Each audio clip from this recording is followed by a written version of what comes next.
Hello?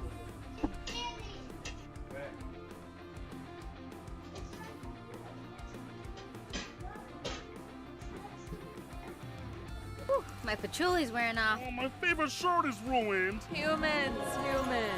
Whoa. You smell amazing. Thanks. It's native. Clean, simple, effective deodorant. It's not a myth. It's native. Introducing a technological achievement so... It was me the whole time!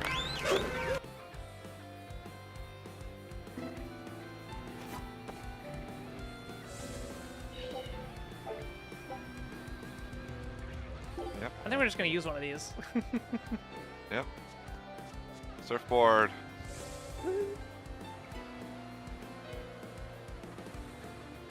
Well, I'm glad Teresa's done with. I hated her.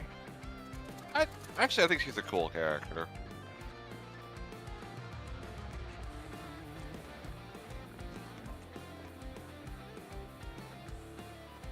First mate, there's trouble. We got an emergency message from Port Zexon. A ship carrying dozens of exorcists just set sail for Titania. They have orders to eliminate the Lord of Calamity. Yeesh. Looks like the hideout's not so hidden after all. It wasn't me. I didn't tell them anything. Then you won't have any problem helping us. We're rescuing the Therians. Of course not. I won't let them take Kamoana again. Wait, that information came from the Bloodwings? No, from a peddler I often do business with. Exorcist operations like this are usually kept a closely guarded secret. And you're telling me a regular civilian knew about it? You think it's a trap? Trap or not, we don't have a choice. Our enemies know the odds. If they've set a trap for us, that means they think they can win. The Armatus! Yes, they're likely to throw armatized exorcists at us. Even your demon arm can't eat Armati. You might just have a real problem on your hands. If I can't devour them, then we kill them. Yeah, if we overcome the Armati, we can win. Like with Oscar. But his Armatus was still incomplete. From what I could gather, if the Exorcist remains armatized for too long, their Moloch will turn into a dragon. But to prevent these dragons from running wild, Melchior embedded a self-destruction art in both Exorcist and Moloch. They're like just giving me so much more than like I even expected in my ever. What the fuck, Wesley? Thank you so much for freaking 20 gift subs. Thank you. Piece of equipment in one slot?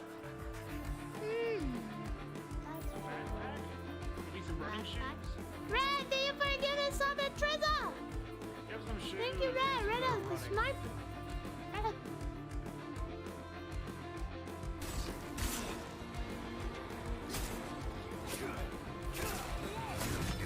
Oh god.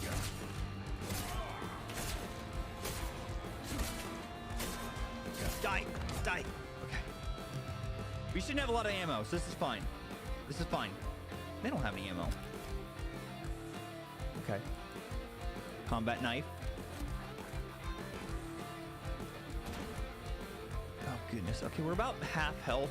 Do we do the herb now, or...?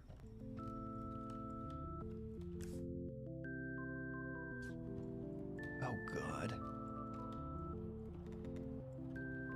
Yeah, they're all... I mean, it's also written by crazy people, so... I can understand if you couldn't read it. Oh, we can't go back in there now. Did we get everything?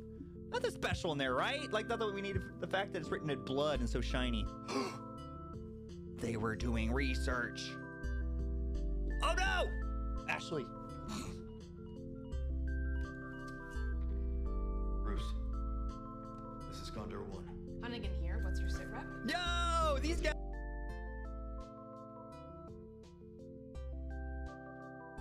Why is that even there? What is this? Why is this here? Who put this here? I didn't put that. What the hell?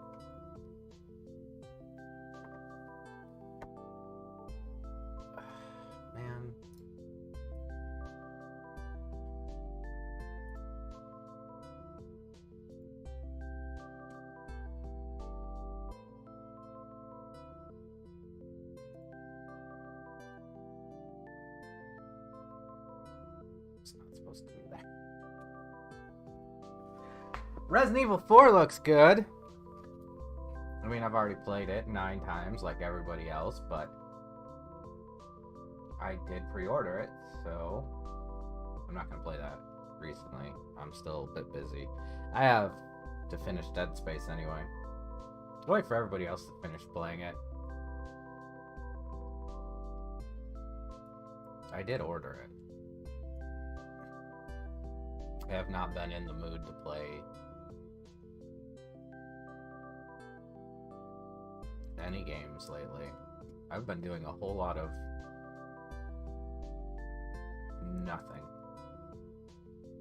Nothing.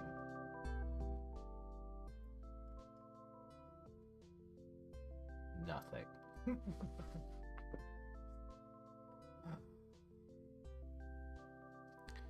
And I'm gonna be honest, it's been incredibly therapeutic just to do nothing.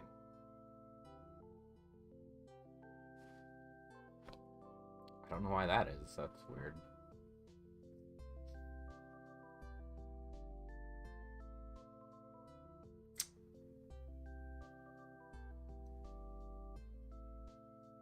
Thanks for catching up, Stream Elements. What would I do without you?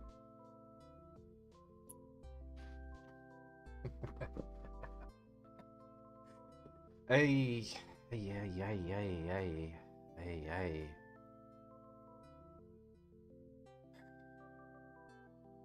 Actually, I have a lot to talk about today. Speaking of which, a 1 deluxe cravings box, even like just the regular cravings box, like it's about 3,000 calories, like 2,000 for the box itself and 1,000 if you get a large soda like I did. So this bag of food is my food for the entire day. It's my breakfast, it's my lunch, it's my dinner. I don't know what's gonna happen in the next week. We're just gonna have to see.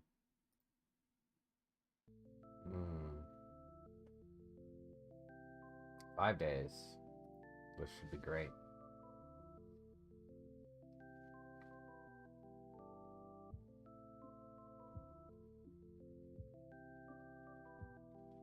I was told to wait. So I gotta wait.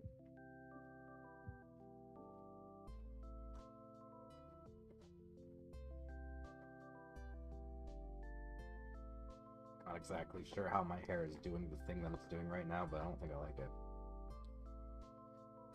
So,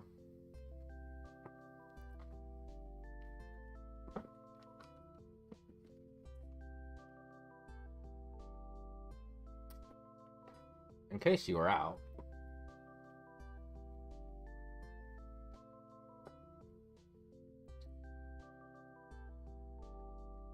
don't read my Tumblr posts or whatever. I do want to point out that the TikTok kids have been trying to get my attention to the way that certain videos on streaming media look. They sometimes look weirdly modified, like your hands are like this. I don't have the skeleton hands to do it, but I'm sure you know.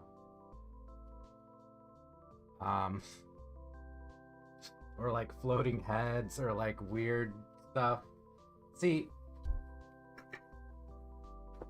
us older folk just kind of got used to it because we grew up on compressed videos. But I think it goes deeper than that, doesn't it?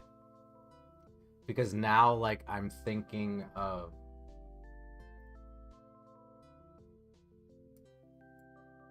like old ass fashion shows with like the big shoulders, and that's what they kind of look like, and like people have been like pointing this out for years apparently, and it's just like, well, that's just kind of how colors work. So there was a lot of work on analyzing the JPEG format a while ago, which was really cool. I really enjoyed that. But you have to keep in mind that literally everything online follows the same kind of design philosophy, where we're trying to compress as much data as possible in order for it to fit into whatever we're trying to fit it in. So everybody has a data cap on their phone, right? And even if you have unlimited, you have the throttling cap that you have to worry about. So compression techniques help keep the data small, but deliver it quickly. And the problem that we've run into is that the communication companies that control the internet and phone companies, they want to keep that throttled bandwidth instead of improving the infrastructure. And we've had this particular data cap. I see Ryan Reynolds in your Mint Mobile. I love Ryan Reynolds. Don't tell him I said that. Don't tell him I was talking shit. Anyway, we've always had this like 30 gig cap. I'm not like always, but like for the longest time we've been stuck at that 30 gigs. Like,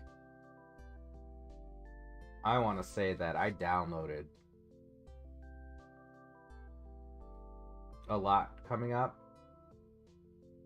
and you know, I used to regularly go past 200 gigs, you know, what with the size of video games and downloading music from legitimate sources. Definitely totally legitimate sources. So right now we're seeing this this problem where we're stuck at this kind of like 1080p 60 hertz technological stumbling block, hurdle, because of how the infrastructure is, how it's not really profitable to upgrade, and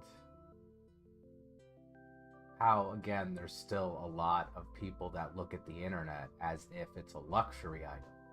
So it's not getting the attention that it needs. And what this has done, this is great, what this has done is actually opened up a national security concern, especially when it comes to AI being able to create pretty much anything. That's the thing, though. We've always had deep fakes and, you know, people just hacking ghost images into photographs for funsies because they want to spook their neighbors and whatnot. That is par for the course. That is the normal way things have always been, okay?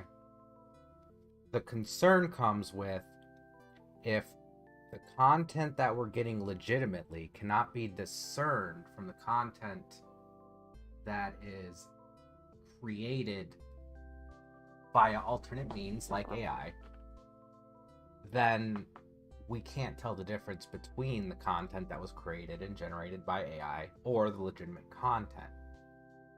Right now, like, I bet Congress,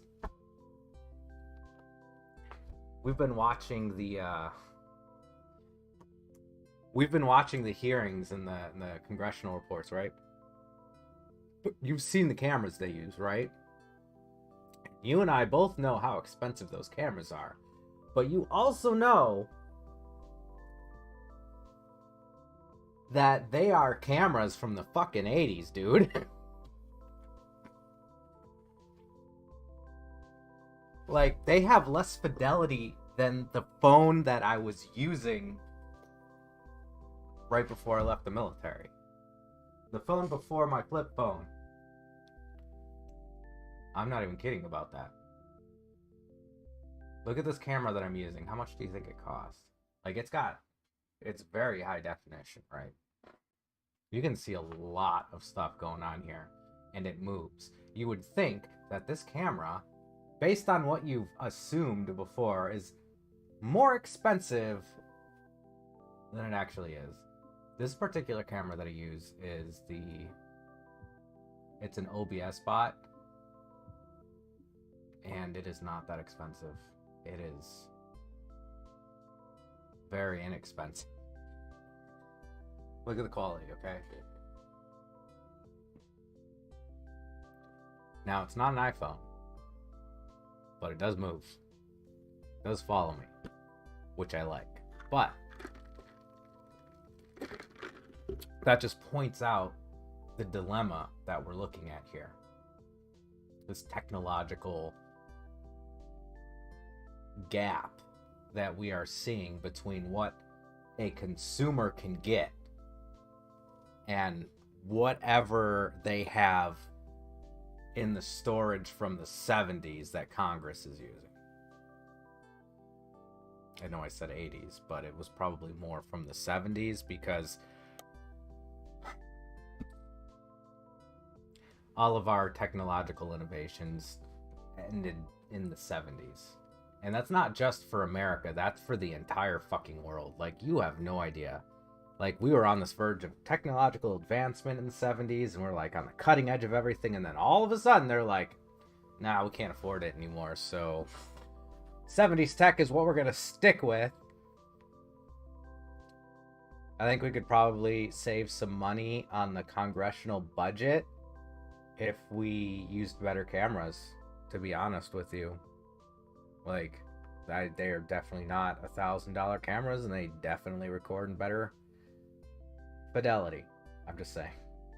So the problem is, and what a lot of people don't really understand about AI is, when AI generates something, it's doing two things. Your TV might actually have AI in it. And if you've seen, it's not like a new feature. It's been out for a decade, and it was pissing off movie makers for the longest time, which is hilarious. Since movies were stuck at between 30 and 60 hertz for the longest time,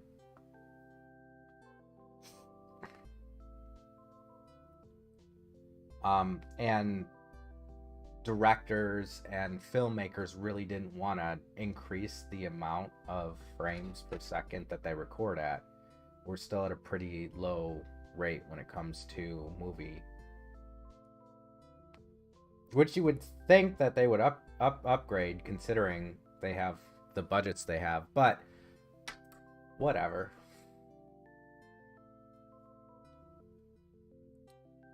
Yes, what I'm saying is you can record a better fidelity movie at home than the movie studios can do in Hollywood right now.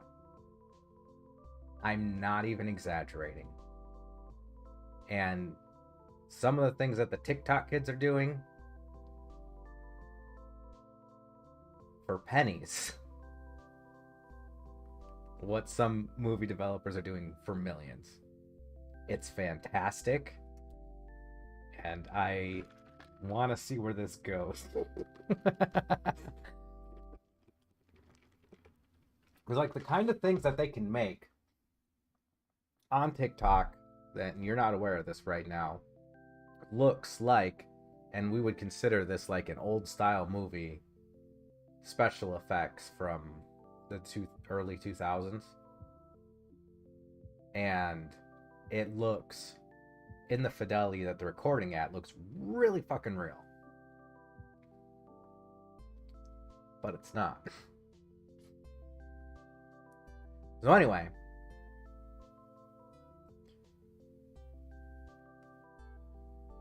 I'm gonna just find another tangent. I've already forgotten what I was talking about. Anyway, AI does two things. one, it recreates what it's seen before, and two, it fills in noise. And the TV, the kind of TV that I'm talking about, and most everybody knows what this is, fills in the missing frames, because the TVs nowadays actually have high refresh rates, but there are no media that really uses them. So what they ended up doing was they created an algorithm that filled in the frames in between each of them. And what it does is it causes what people call the soap opera effect, where whenever it's on your TV, no matter what movie you're watching, it looks like it's filmed like a soap opera, and the characters look more lifelike, but it still feels off because it's AI generated. But when you know what I'm talking about, you'll see. And see, a lot of these kids, they grew up with those kinds of TVs that fill in those, and they didn't turn them off. They didn't know what it was. They don't know what it is. So when they come back down to videos that have a lot less than what they're used to, their eyes have already adjusted, and they can see these little artifacts that a lot of us have just gotten used to accepting as being there as part of the technology. So once the internet stops stagnating and technology stops stagnating, what we're gonna see is a delineation between these videos and old movies and everything that's going to come out after technology finally catches up. And it's going to be a clear quality difference between whatever comes out after technology finally catches up and what we have now. It will be clear. Exactly the same kind of feeling that you get when you go watch an old VHS tape is how you're going to feel with a lot of these videos today that use compression. And the reason why I know that, and you should too, is because we all grew up in the age of digital music. We're used to having the shitty rips that were, 128, whatever it was, and then ripping at 320, and now we're at lossless formatting for audio files, for audio files and files.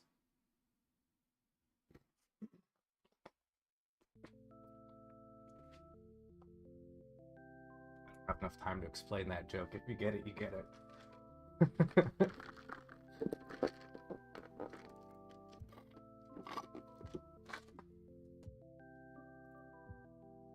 And that's what we're going to start seeing in videos. But the bottleneck right now, there are a bunch of them actually, and it's a worldwide epidemic right now that only really came to light because of COVID and because the TikTok kids having nothing better to do.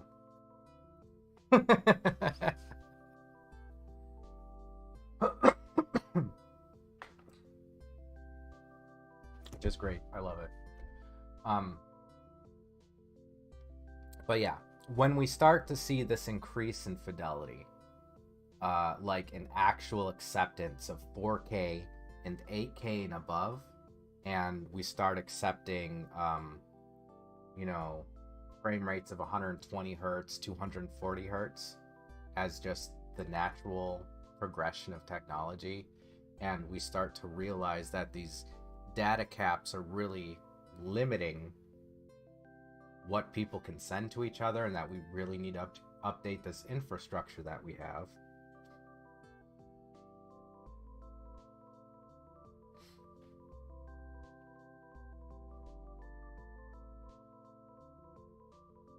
I just had a thought about why don't we, like, if we're updating the power infrastructure for, you know, wireless cars, sorry, electric powered cars,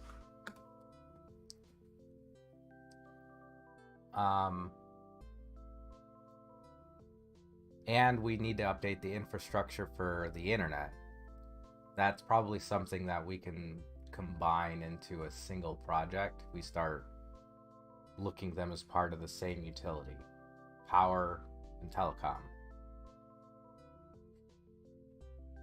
Because our telecom is separate right now, but it is in fact a utility. And a lot of people cannot afford a landline when it is the safer route when you lose power. The reason is because landlines don't use power the way that every other appliance does. It gets it from the telephone station itself. It's a whole big thing, but basically people can't afford landlines. So we're gonna watch this industry die off because, I don't know, Comcast wants to keep showing cable TV. I don't know. Anyway, the topic for today is censorship. Censorship. Wait.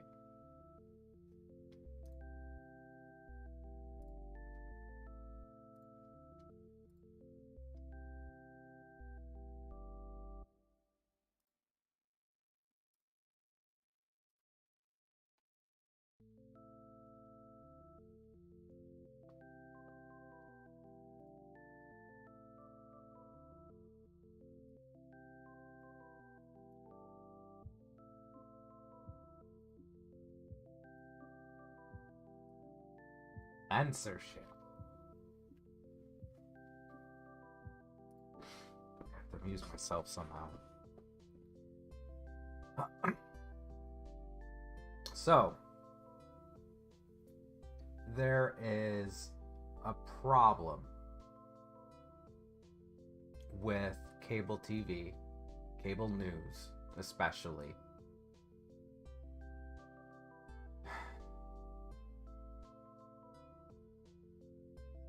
And this is going to be a very complex topic.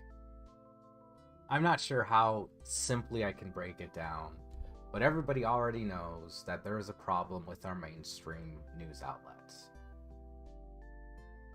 The problem, in my opinion, starts with censorship. Now, this isn't like some overt conspiracy thing, like you're not allowed to say these things. It's more like, as a community, as a populace, we agreed that there are some things that we shouldn't show underage children, young children, because of how their minds develop. And of these things, and you're immediately going to tell me that there's examples of how we're not actually following these things. Yes, I know how it works. I have to explain it so we can figure out what to do. Okay. You'll see when we get there. So we agreed on certain things, like we're not going to show children the statue of David's penis, and we're not going to show them graphic scenes of murder and other stuff that can be shown on the nightly news. Okay? So this particular censorship came up, I don't remember. Y'all look it up. You'll figure it out. Y'all are faster than me. I'm just going to tell the story. So, we agreed collectively that censorship was probably the best thing. So on cable TV, things that children have access to, we agreed to start using double entendre and safety glove language so that kids that happen to be passing by don't end up with nightmares for the rest of their life thanks to a news broadcast. I know.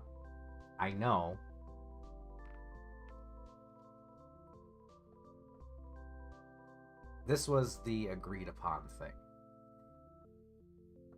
Unfortunately, since we use double entendres so much, and because of this little thing called Poe's Law is online, nobody can hear you scream. Wait. No, it's, nobody can tell you if you're being sarcastic or honest without a, indicator. This is why people use, hashtag Kappa, or /S, or I'm being sarcastic, or it's just a joke. That's not what I meant.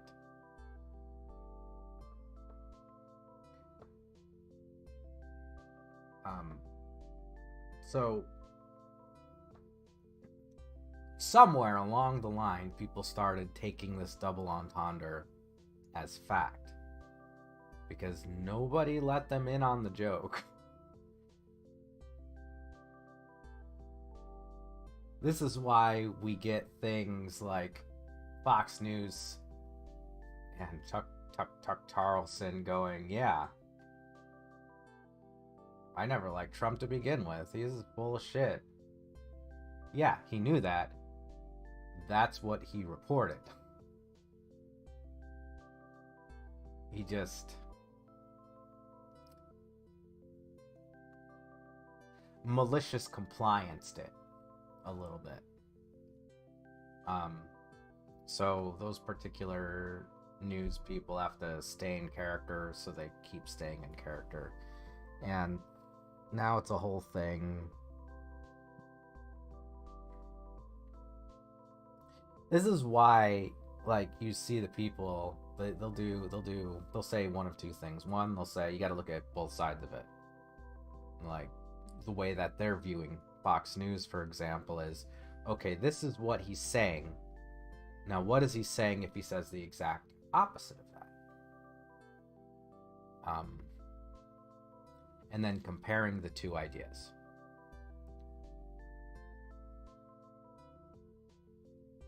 But that's not how a lot of people that were left out of it took it or understand it to be. This is why we have Nazis that say, I am definitely not a Nazi. If I was a Nazi, I would be doing Nazi things. And that's where that kind of dissonance comes from. Double entendre.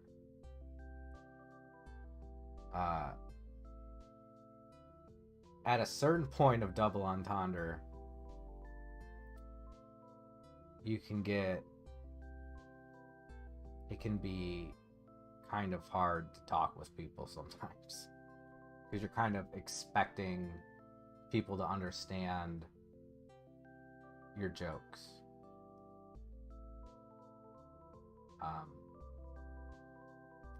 That's only part of the problem,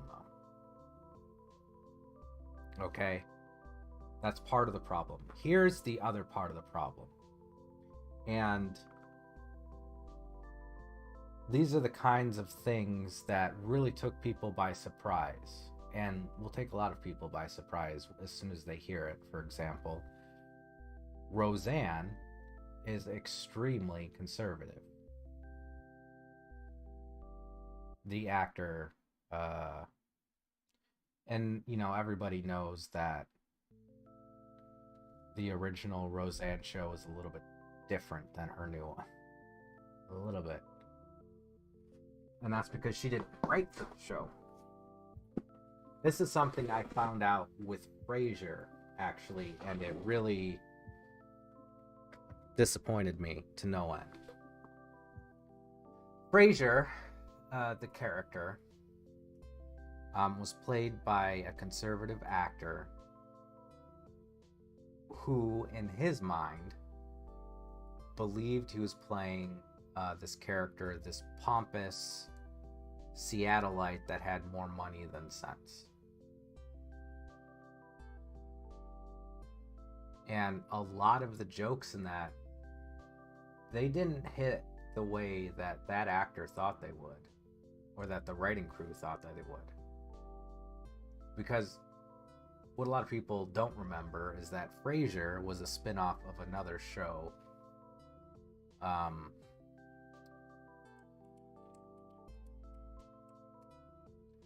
forgot what it was called. This I will look up. I've actually never seen it. I really enjoyed Frasier.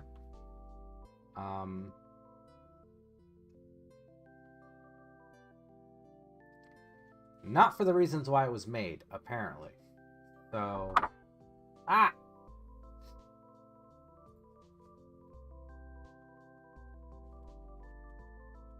Is it Cheers? It was Cheers.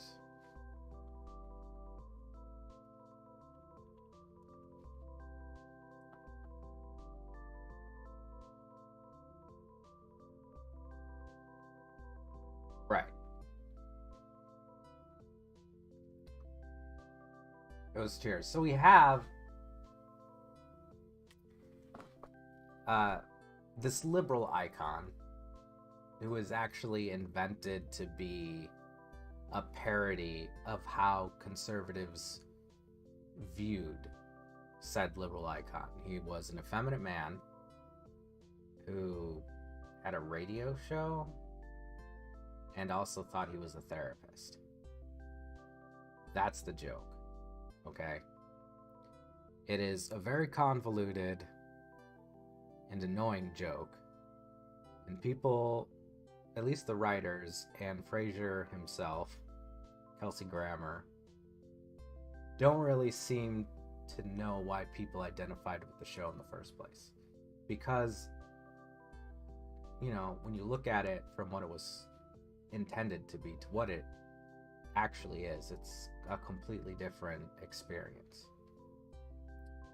So this conservative actor is portraying a joke of a liberal actor. So now we have this, and then we have a show like The Colbert Report, which is a liberal actor making fun of the conservative news. This starts a whole thing where people believe that this is part of the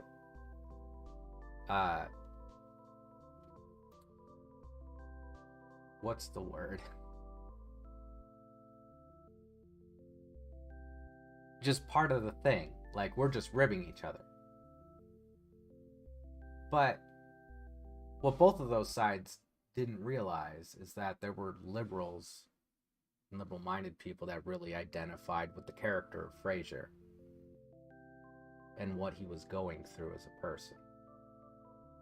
And there were conservatives that identified with Stephen Colbert's character.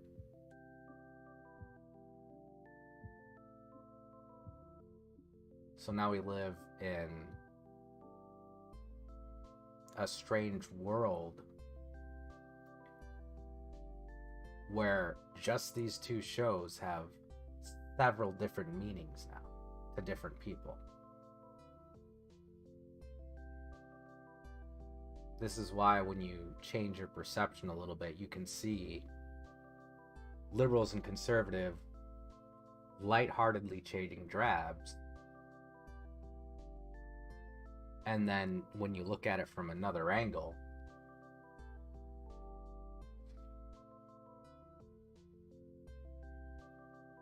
it is The South Will Rise Again Part 2.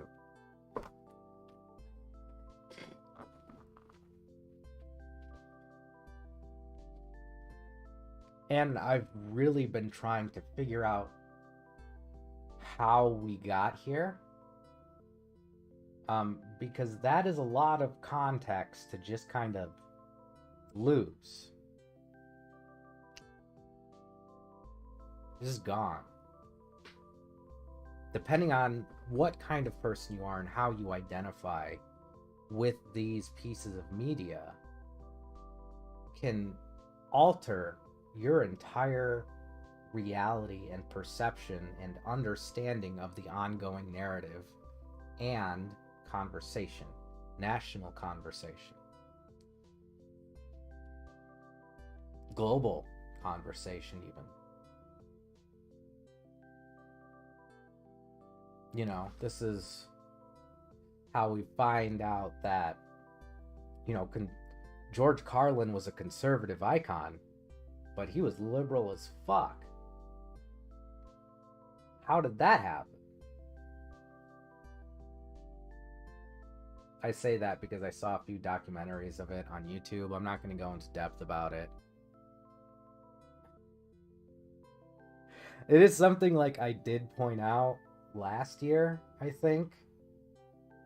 But I'm not going to take credit for that. A lot of other people did the research and the work and they put into it.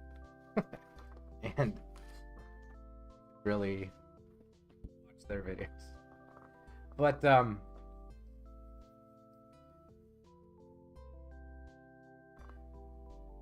so now we're in this fight, conservatives versus liberals for some reason.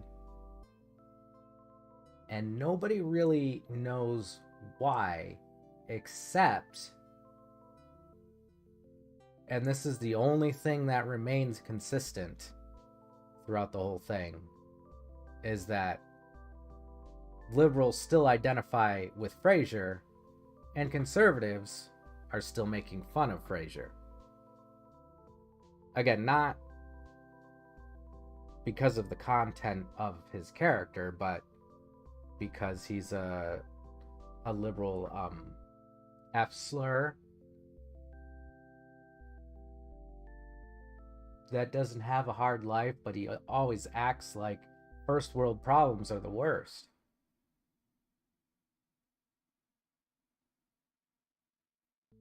And that is where the schism actually sits between conservative and liberal rhetoric. The reason why there's a lot of people that really hate queer people. Yes, it's Frasier's fault that people hate queers, whatever. I'm not gonna say it's anything close to blackface. It might be, but like, at a certain point, we have to start stopping ourselves to look at these things. Why do people like these characters? Why do they identify with them? You know, are people putting themselves in the place of Frasier because it's the only representation that they can get of themselves? Or are they looking at it like a clown on TV and they're just laughing at him for being a clown?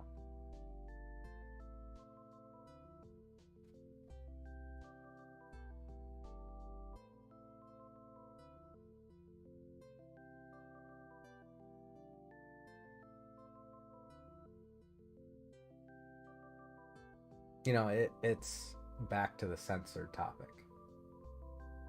This is why Don't Say Gay is very hazardous. Because you're basically saying that, okay, it is okay to treat people like nothing more than an object that deserves your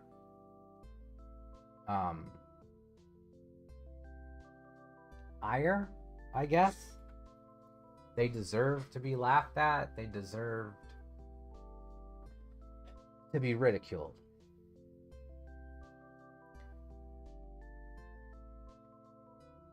Now, there's a lot that you can talk about with Frasier, and good parts and bad parts.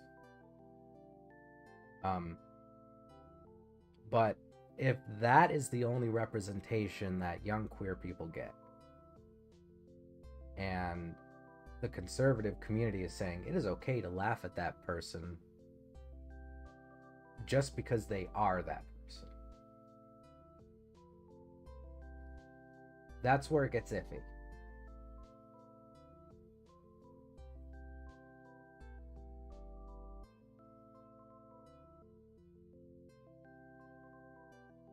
And I've been really struggling with trying to figure out how this all fits together with our cultural identity and how we ended up where we are as a society. And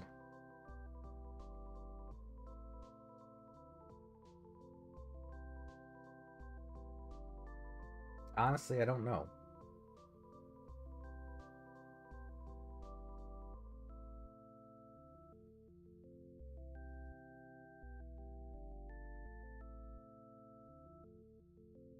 I don't know what that means for us as a society, that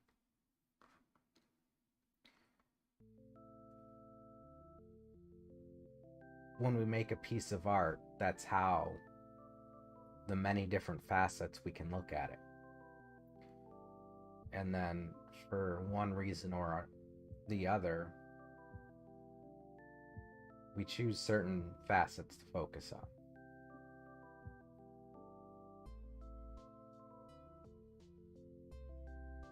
You know, for some people it was, haha, look at that liberal queer. For other people it was, I guess that's the closest representation of whatever it is I am. So I guess I'll use that as my foundation for existing.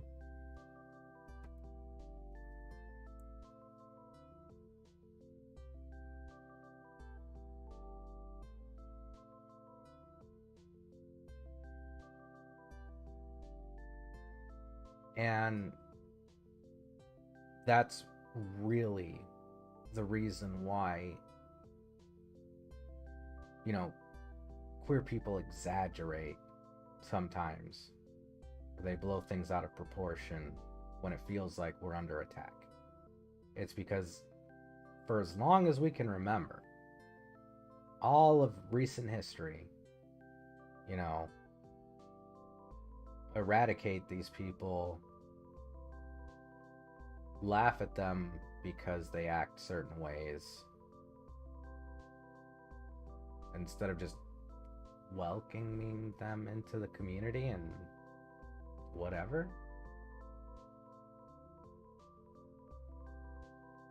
I don't know. I still never understood the association between queer and intelligent, and then the taking of those two concepts together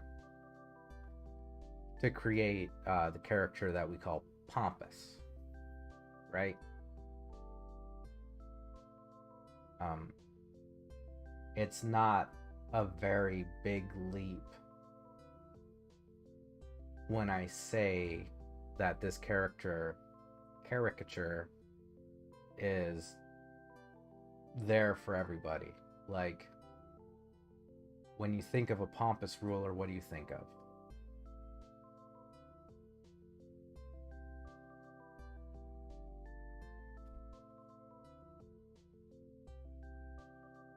You think of somebody that's effeminate, that thinks they're smarter than they actually are, and makes mistakes, and is definitely queer of some flavor brand of queer. I just can't figure out which. That is a very common trope around the world, especially for villains in anime. Not just anime. Like, you can pick out a few, I'm sure.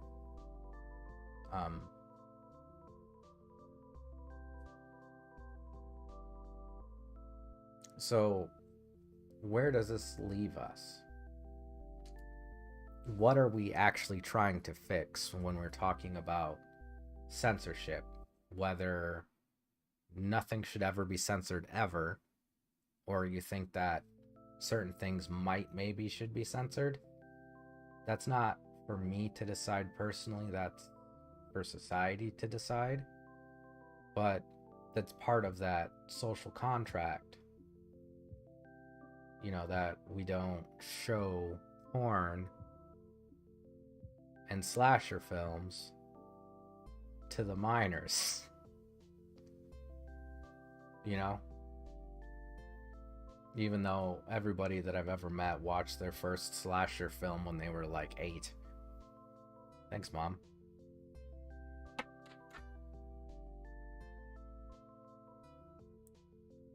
I think it was younger for me, I don't know. I've always really disliked horror films. But everybody was like always super excited about watching them, and I was like, I can't watch these, I have to leave. And that's probably anxiety, like a lot of anxiety, which I feel like I'm entitled to now, but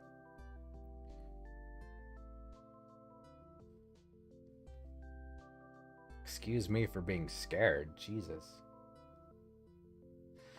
I don't know, man.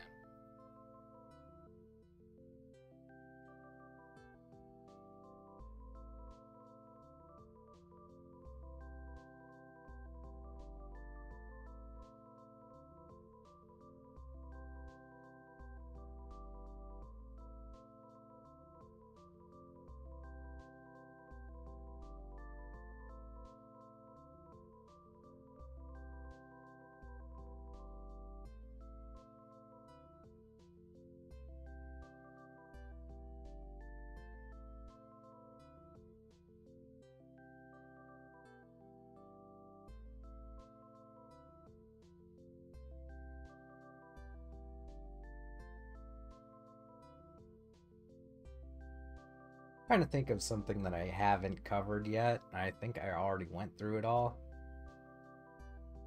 That was a lot of information in an hour, I think. Let me just rattle the stuff off the top of my head, it's fine.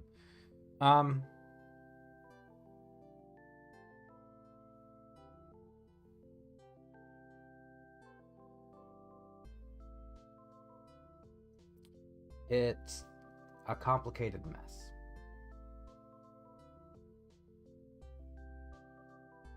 If we want to keep cable around, then it's something that we have to change from its current format into a utility. Because the telecom companies are all pseudo monopolies of some sort, and they do not want to improve their services because of it. So we need to figure something else out. And a lot of municipalities won't let Google install Google Fiber everywhere for their own reasons. So with that together, this is something that we really have to consider moving into utility territory, especially since we're gonna need it going forward in order to communicate with other countries. And yes, if you increase the throughput, you can add more security on your encryption. So you can make your encryption faster, and you can make your login time shorter on government PCs, and more secure if you just fix the fucking infrastructure. Yeah, I know. It's been like that forever. We should have been through it should have been a lot of places in the past decade, but who knows what happened. Just threw 10 years away as a world. That's just what we decided to collectively do.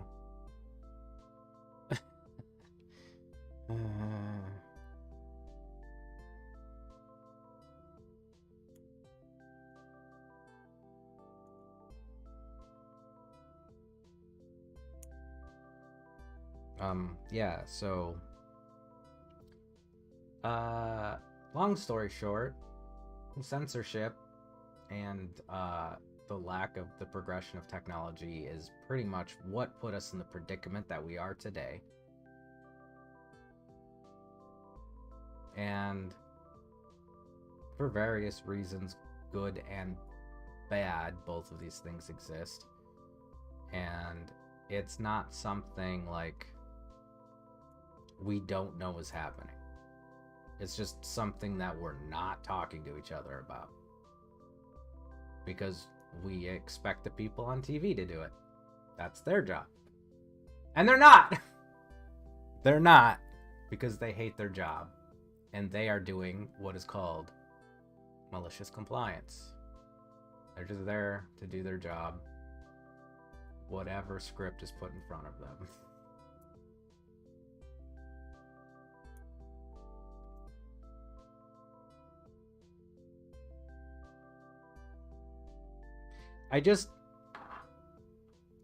I want somebody to put a question mark into Tucker Carlson's teleprompter, and just like right after I am Tucker Carlson.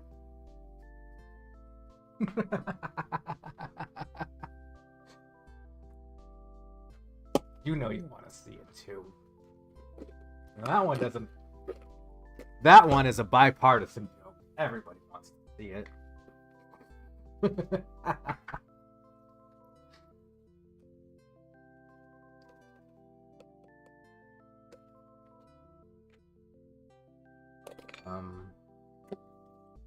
Yeah, the way that technology is going, and there are malicious actors on the world stage that just do not give a fuck. I'm not going to deny it, but most of the people think they're doing the right thing when faced with information that's coming at them directly head to head. That is not the right thing. And the only way that we can stop it is to knock it off. You have to say stop. Like, I'm gonna do my job, but part of my job is giving a shit about the consequences of my actions. That's part of my job. Now, yes, there is malicious compliance. I'm going to do exactly what you tell me to do. I'm not going to cut any corners. Specifically, in order to spite you.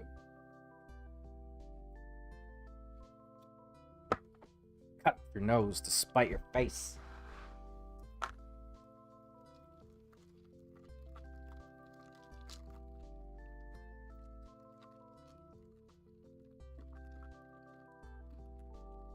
And it's got to do with the technological illiteracy. That's part of it.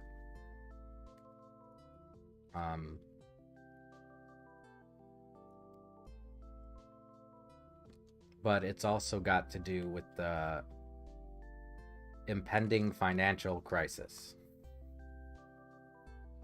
Well, and the one that has been going on since 2008.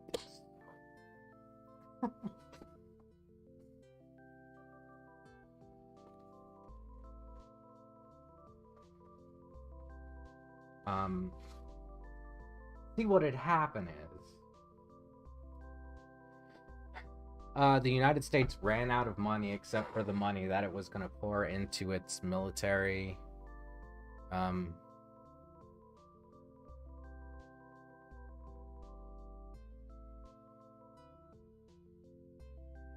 I forgot what it was called. The military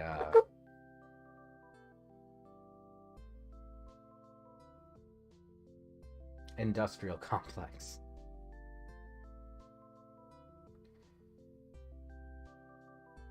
And that was a decision made by President Bush. He was the decider at the time. And that was what he thought was the best course of action. And then, in the interim, we had a lot of people cutting all of the budgets they can, and conservatives in power cutting all of the budgets they can when Obama was president. I've talked a lot of shit about a lot of politicians, but right now I'm being serious and sincere about this whole thing. Okay? I will get back to shit posting later, but this is kind of important. So, during Obama's tenure, when conservatives, as soon as they were able to grab any lever of power they could, they cut the budgets that the liberal president was able to use.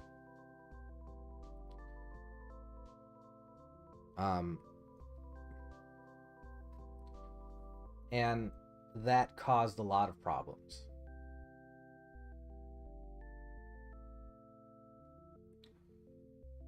I'm sure that the conservatives that made that decision were trying to make the right decision.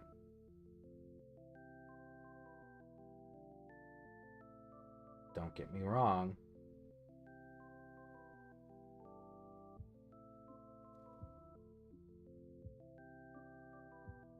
You see the state of the country right now. It's not something that happened overnight or since the last election. It's been happening. It's been happening since George Bush Sr. It's been happening since Reagan.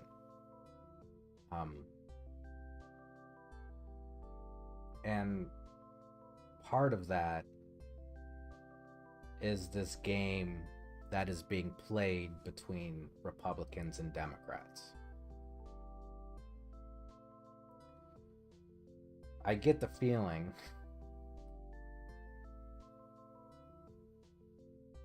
that a lot of the bullshit that they do is simply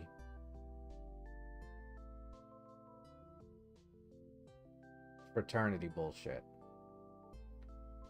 They are fucking around for the sake of fucking around. Don't get me wrong. I like shit posting as much as the next internet denizen, but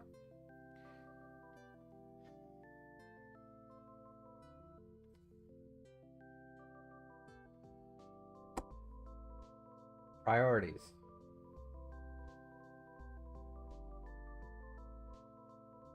We've been shit posting for a long ass time and we need to take a break.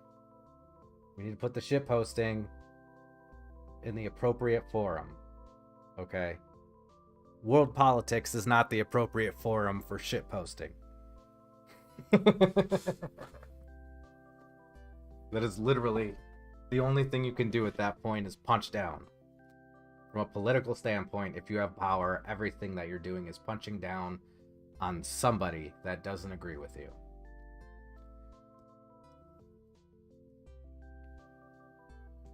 If you're conservative, you're Republican, and you make a joke about the Democrats, you are punching down on some kid in Seattle just because you can. That might not be what it feels like to you, but for that kid in Seattle, they feel that. It's the same thing when a Democrat makes fun of a conservative.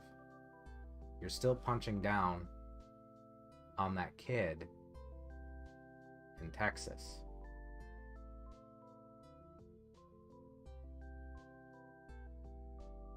It does not seem that way to do because you are not insulting a child. You are insulting a fellow politician. But to the rest of the world, the outside of that sphere, they don't see it that way. They see these people with the levers of power in their hands making fun of the littlest in their country.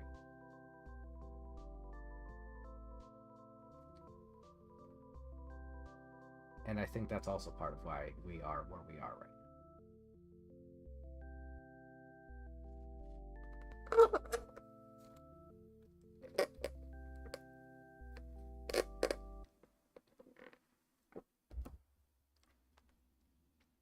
I'm in the middle. I'm a veteran, so work hard, play hard mindset. That's part of why I'm burned out. Still, but you got to do the work hard part first. You gotta. There's no way about it, around it. You know, it's not a game. Politics isn't. You know, that conservative kid can make fun of Democrats all he wants because he's just a kid. But when that 70-year-old senator is making fun of the entire opposing party, now he is also making fun of that opposing party's kids and any of the kids that live in those kinds of areas, or maybe they live in their district and they just aren't conservative enough. The same thing with the Democrat. Like,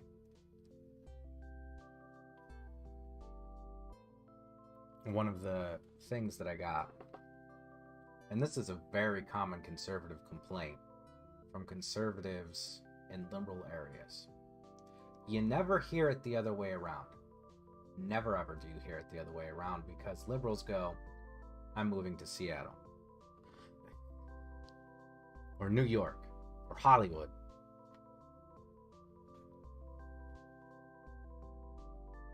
Which is why it's even weirder that Kelsey Grammer is actually a conservative.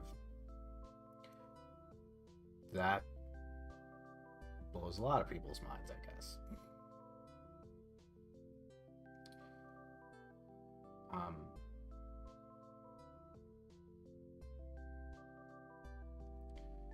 I only hear this from conservatives in liberal areas where they say, I'm a conservative.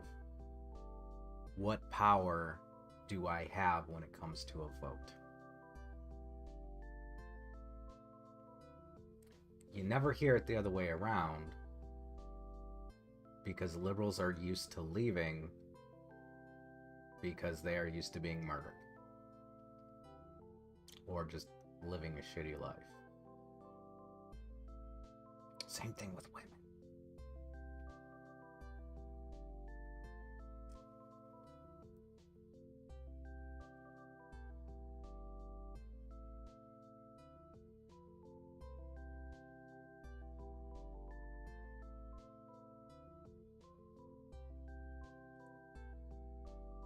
That's why a lot of these groups always use the card, stop punching down, to anybody that has an ounce of power.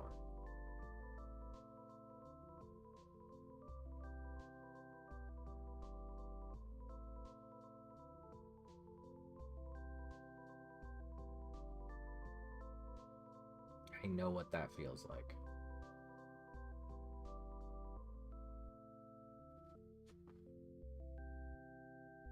Right, Roxy?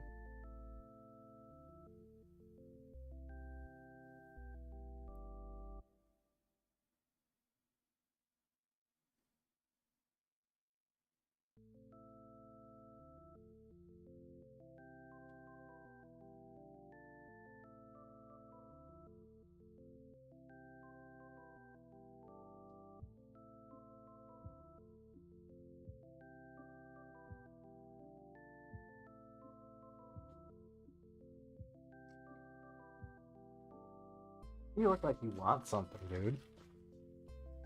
What do you want? You want to play? Me and Roxy play tag. We don't play tag anymore. We used to play tag. In my first apartment in Texas. My apartment in Texas. It was an upstairs apartment, so I had to stop because the downstairs neighbors were getting upset. Roxy, what are you doing? This. Ew.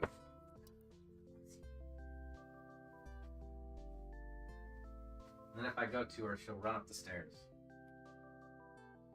And she'll keep doing that until she gets tired. And then she'll flop over and be like, what? I wasn't doing anything.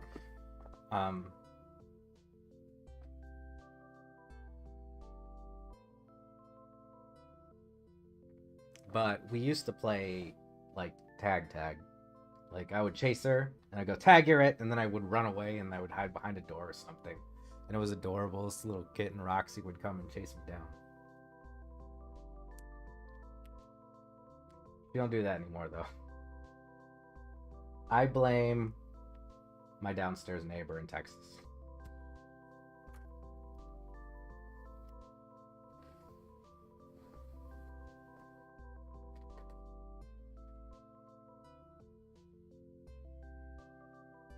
She knew what she was in for when she got a downstairs apartment. Don't tell me she didn't. That's what you get. Upstairs privilege, bitch. I'm just kidding.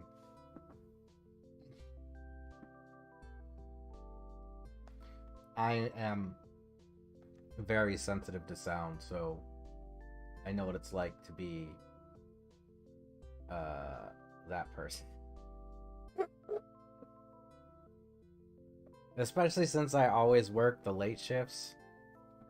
I always work the late shifts because that's just the way my circadian rhythm works out.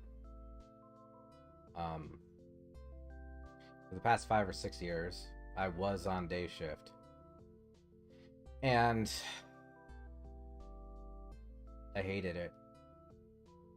I hated every moment of it. Because, like, all I want to do is go to sleep because it's the daytime. Like, they call that shift work syndrome when you can't be on the shift that you're supposed to be on. Even though we know about circadian rhythms, we know that circadian rhythms don't match up all the time. Especially for somebody like me who is nocturnal. And then the argument against that is, no humans are nocturnal. If you were nocturnal, you could see in the dark. Yes, but that's not how I'm using that word. I'm using it to mean awake during nighttime. Okay? That is the qualifier for the nocturnal that I am talking about right now.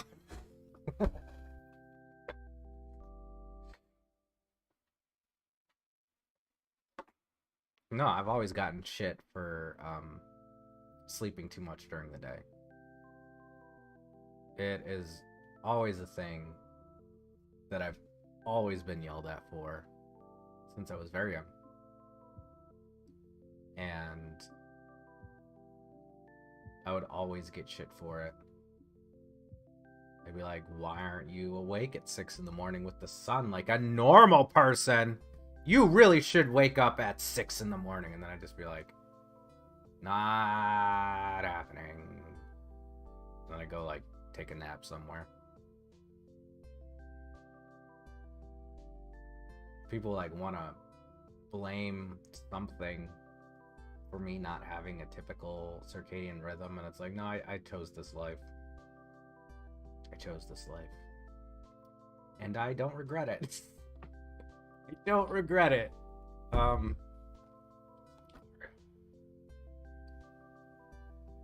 don't regret being a nocturnal denizen.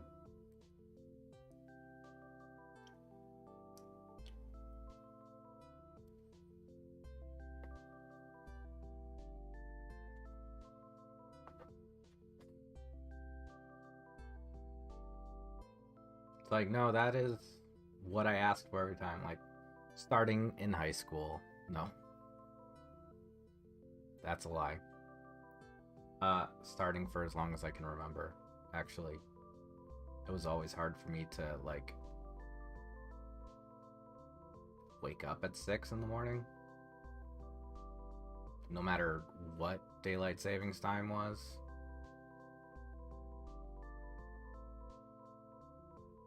They changed the hours for school now, right? Like typical hours? That's really cool.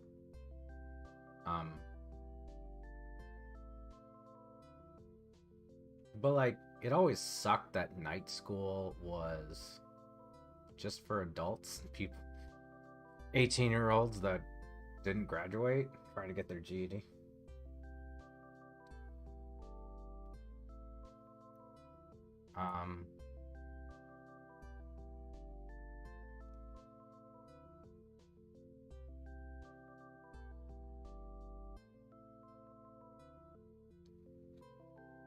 Yeah, there's a lot of things you can blame it on, but like,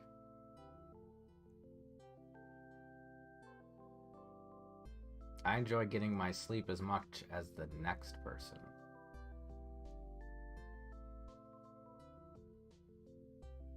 But like, I just don't understand how somebody could be like, oh, 10 o'clock, I am done for the night. See you guys in the morning. It's like, I will still be awake in the morning. I'll see you then, I guess.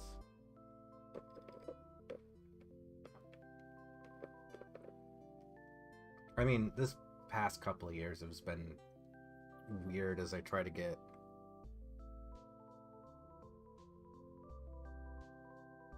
ready for old age, I guess.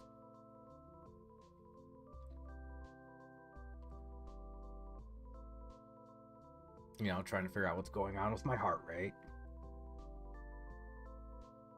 Trying to work on my anxiety. All sorts of things.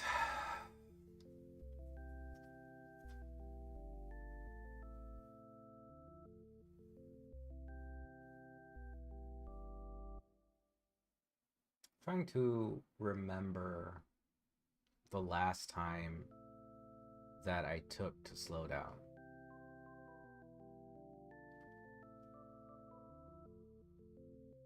And I honestly can't remember.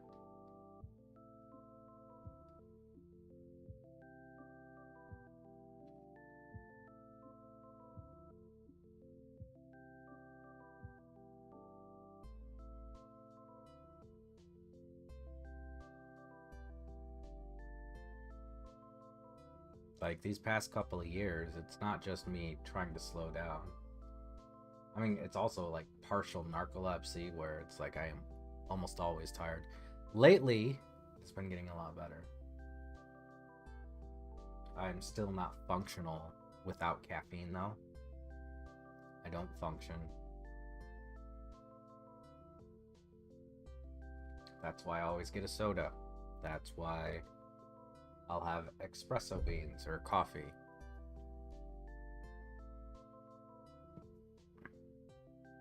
Because I can't function without the stimulant. And the sugar in some cases.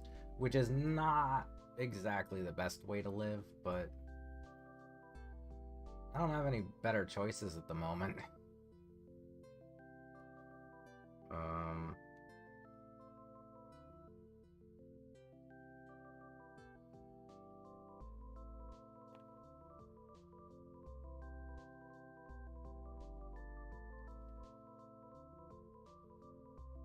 Yeah, I guess I'm just rambling now.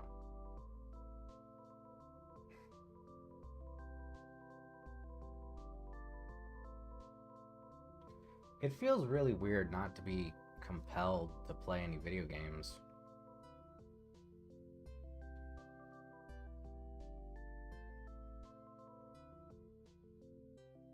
Or like a want to do anything.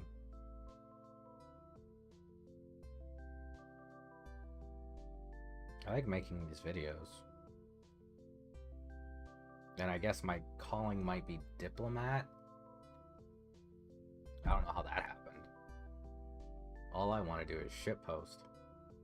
Can you shitpost your way into being a diplomat? Is that how that works?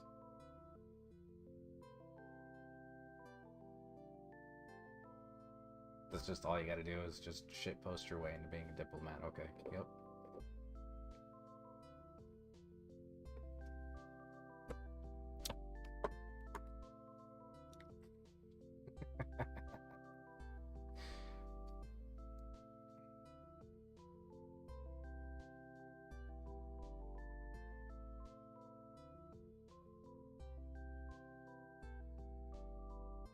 Must be how Trump felt when he woke up to find out that he had won the presidency.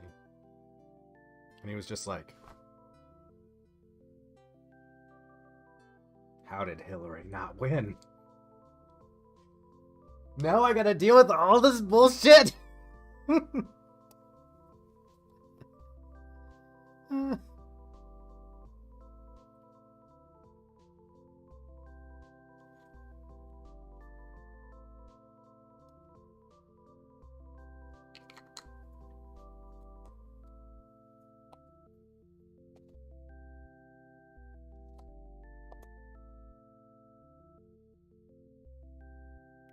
Oh, right. She who shall not be named. Hatsune Miku, author of the Harry Potter books.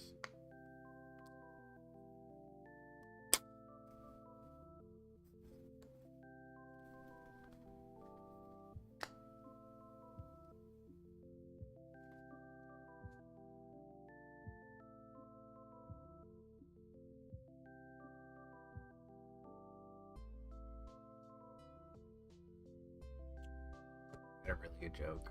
I forgot it. I really shouldn't rip on J.K. Rowling though.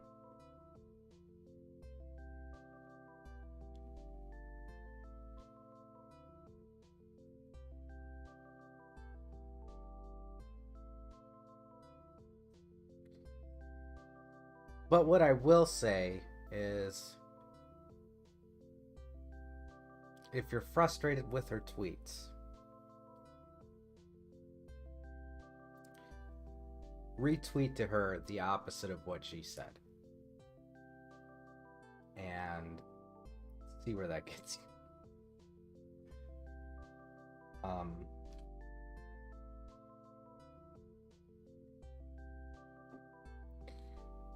What she's pointing out now is something that is actually an issue. It's just not what you think it is. There is a problem, especially in America, about what people assume as the default behavior of man and woman.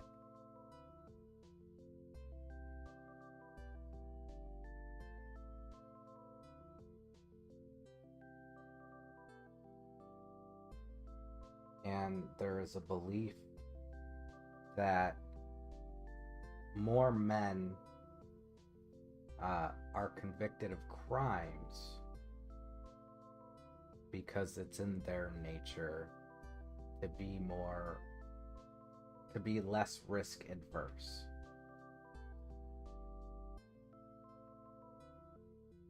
Now that is the point that she's making, is it in man's nature to be that way?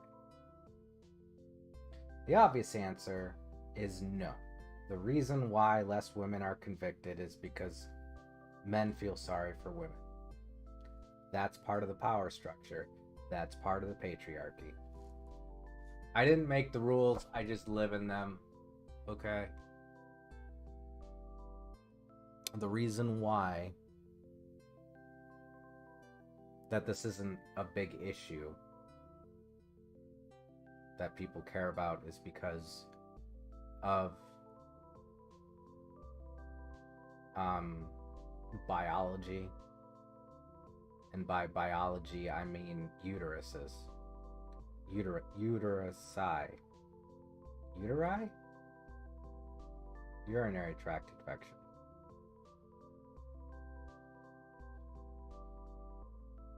Sorry. I don't know where I was going with that one.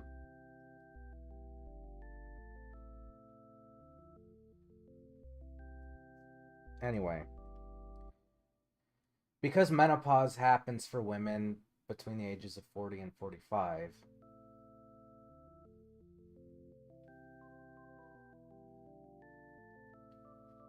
it is widely accepted that incarcerating them and preventing them from getting pregnant is ultimately bad for society. And the reason why it's okay to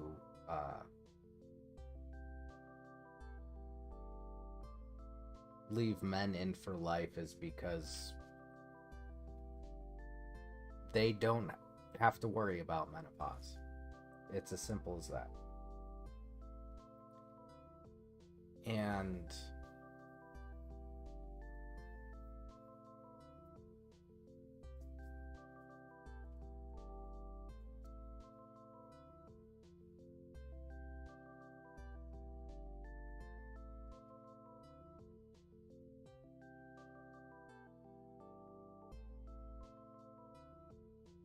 that is part of the way that sexism works in the current world.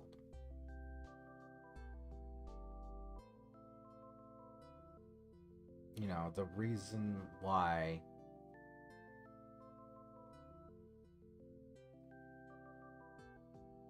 women are let go far more frequently at a traffic stop. Don't get me wrong. I am not saying it's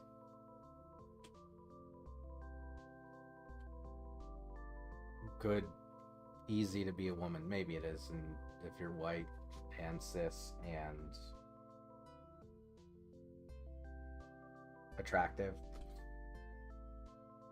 maybe it is.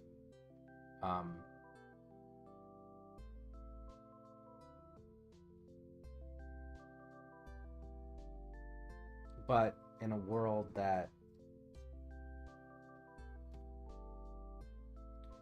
tries to erase the feminine, that's what we live in. It's okay to be feminine as long as you have a uterus and you're willing to get pregnant. Then you can get away with a lot of shit. Should it be that way? Absolutely not. And in most Bibles, most Bibles, most beliefs,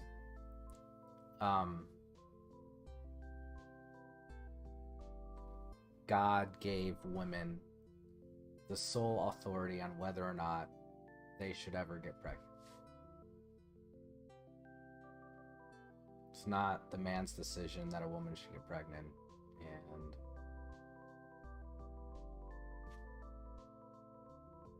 that's just the way the book is written, okay?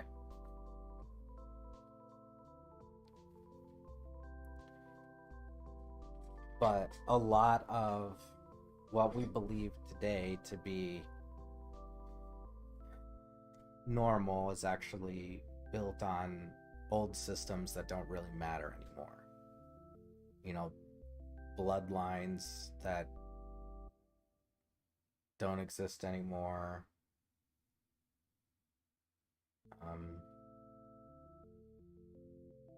Like, I don't know if you know this, but everybody in America, and this is pretty common whether or not you're black or white,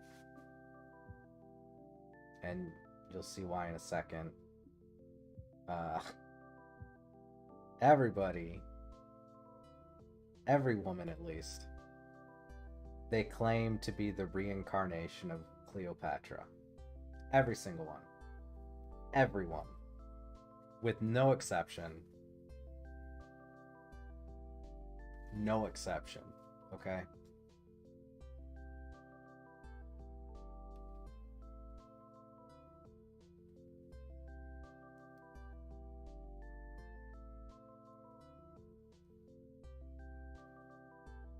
I mean, that's great and all, but it's kind of like bragging about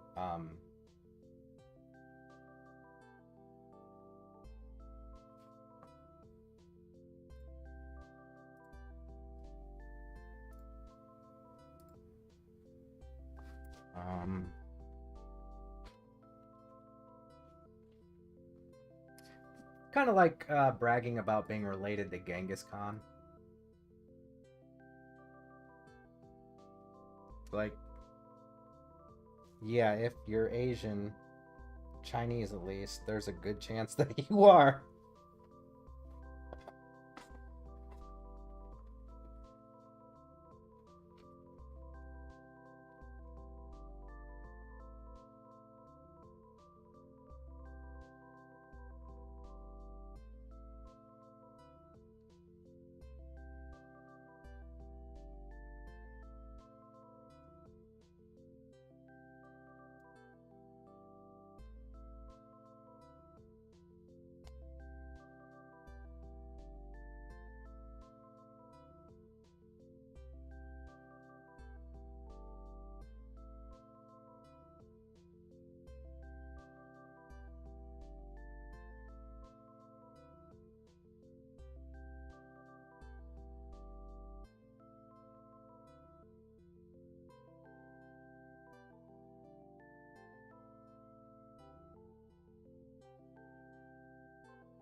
I think I've run out of things to talk about.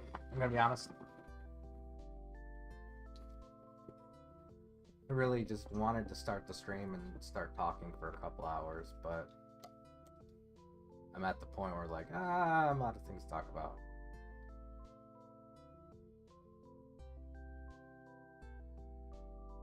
And I don't really want to play video games, and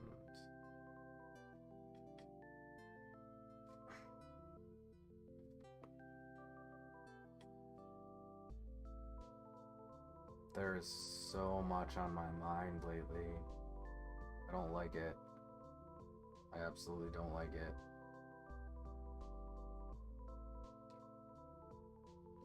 Oh, there's something about my algorithm that I had to talk about. What was it?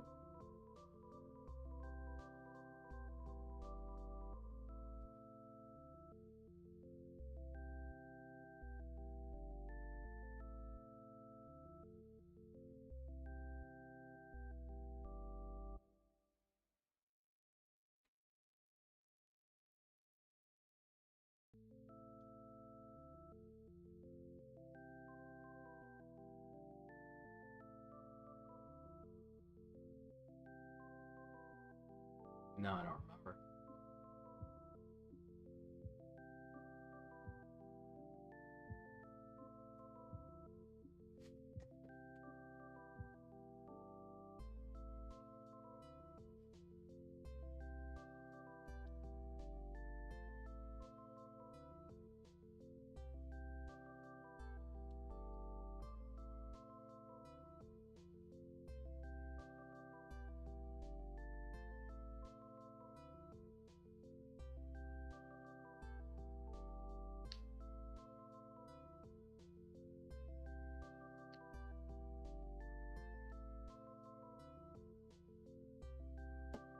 Scientologists. Get out of my stream, Scientologists. Get out of my algorithm.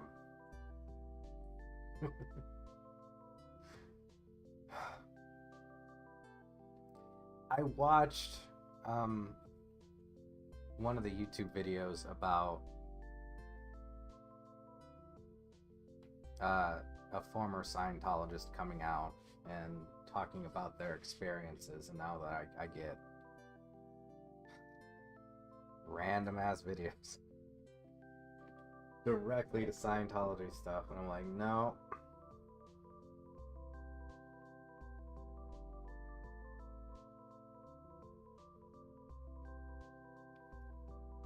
Nope.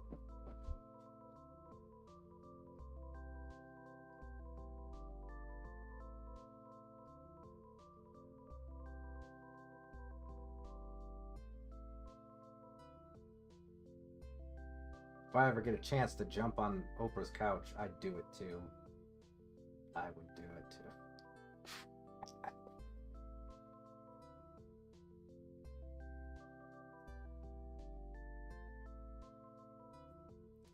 Oh, right. My other theory on censorship. So, I was talking about Tucker Carlson and how effectively he's not a real person, he's a character. And when Obama came on The Daily Show, one of the times he came on The Daily Show with Trevor Noah, he had a conversation with Trevor, and it went something like these people that the viewers see on TV, they're not us, they're a character. Our mannerisms and behaviors are carefully curated, and we have to act in this particular character at all times, basically. For different people, there's different levels of that. So when Tom Cruise jumped on Oprah's couch, he broke character, basically. He broke character by revealing his excitement when he was about to get married to what's-her-face. And the studios that held his contracts were very, very mad at him, and they blacklisted him for a while because he jumped on Oprah's couch. That's it. Because a lot of these contracts are so ingrained, from the bits and pieces that I've got, like, they affect the person that you're allowed to present the public. Now, for some instances, that's a good thing because of the punching down thing that I was talking about. But in other instances, a la jumping on the couch, the reason why they put that in there's two reasons. One is so that they can have control over the actor and their persona. And the second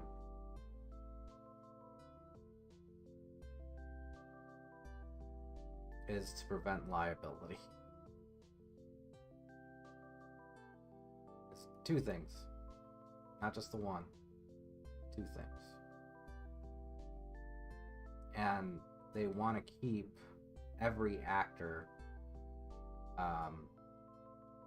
looking a certain way so that they always fit the roles that they're intended to keep playing. Basically everybody gets stereotyped, and they're always going to be that particular actor in those particular roles. That's why Mark Hamill wasn't able to get any other jobs but after Luke Skywalker.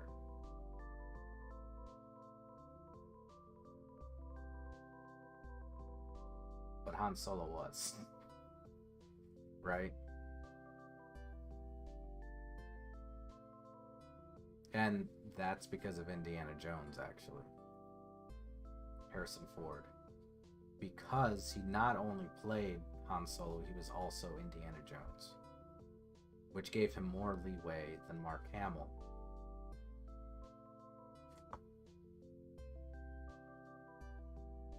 Because Mark Hamill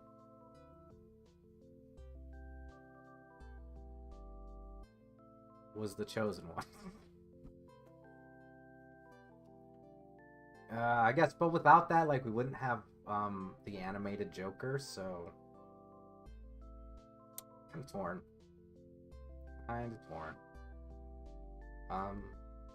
But yeah, that's this perception thing that Hollywood tries to curate. Even though nobody gives a shit.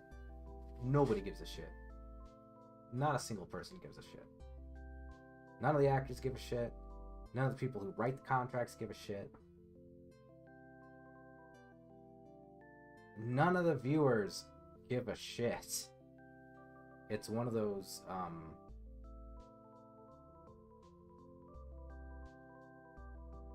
I would say like modern day horoscope, where it's like they do it because it believes it will affect their ratings and their future ability to turn profit. But it's not. Because everybody gets a little bit superstitious at certain times. You know, some reasons are warranted and sometimes they're not. Like, if you go to a baseball game or really any sports game and you'll see the fans doing stupid shit or the team doing stupid shit because they saw that it helped give them an edge in something. Not sure what, but it did give them a little slight edge, so they kept doing that.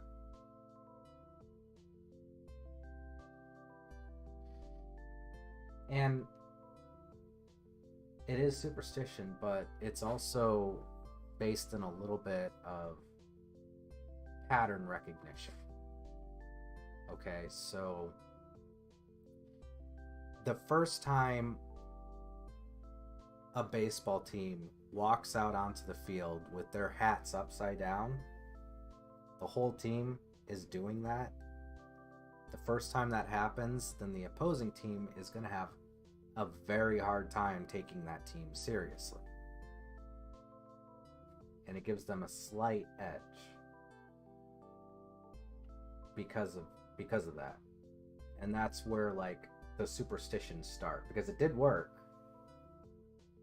Now you got to find something else to do. That is part of the mind tactics of sports games and how they actually work that stuff out, and why the superstitions actually matter sometimes, but not all the time.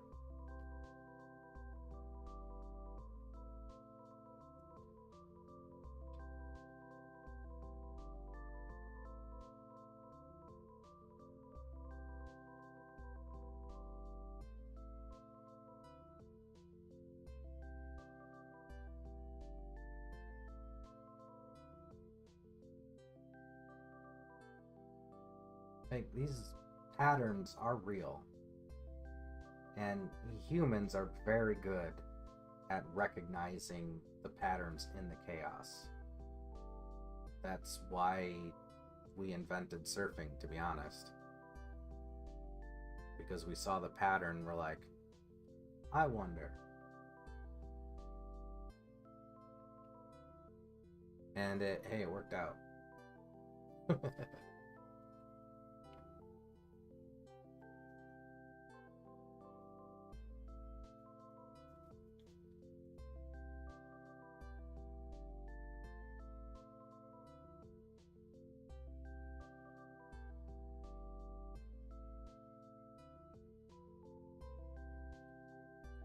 We're just really bad at identifying the why when we get one of these patterns out. Sometimes it's just 'cause, and other times there's a reason for it, but like maybe it will only work that one single time.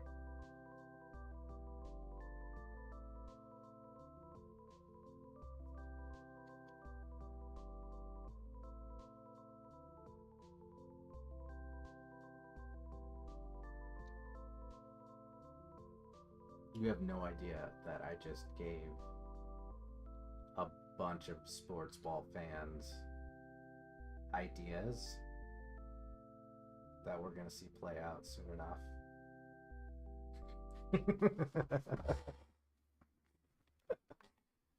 Because now I've given them legitimacy for cheese hats and foam fingers. Just legitimized it.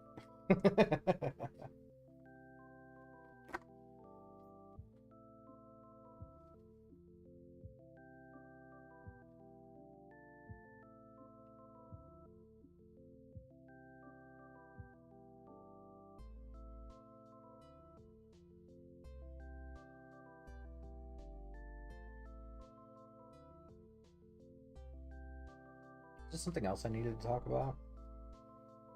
I don't remember.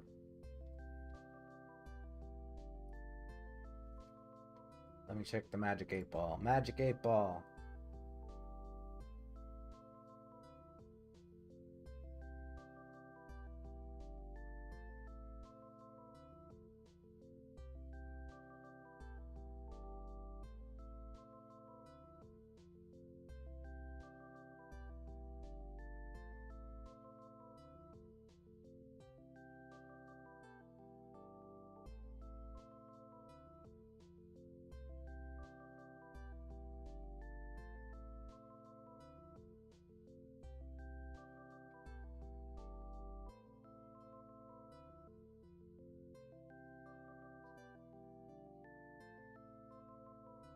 Magic 8 Ball is not working today.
I think I'm gonna call it then. I'm out of things to talk about and Magic 8 Ball isn't working, so one more shake.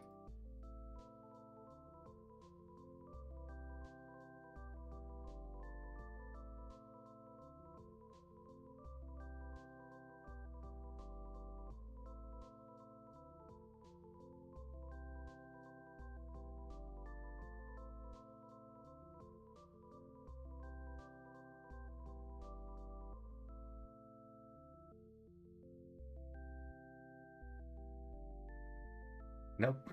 Nothing. Actually, let's try the other. Let's try the other one. Click. Oh, hey, it's me.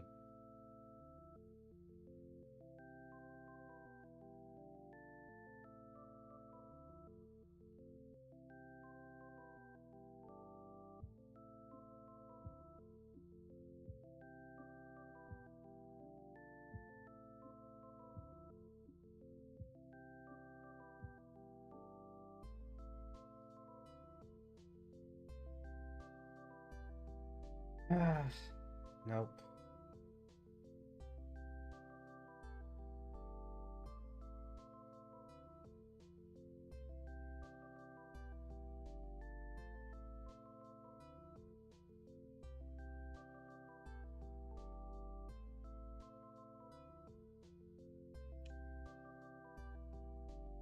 Nope, that was enough information in one, apparently.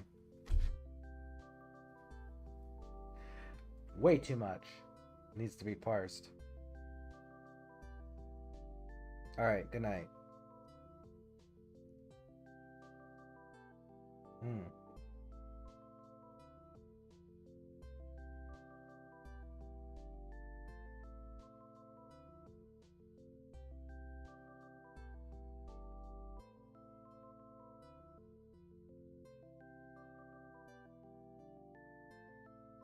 I don't know.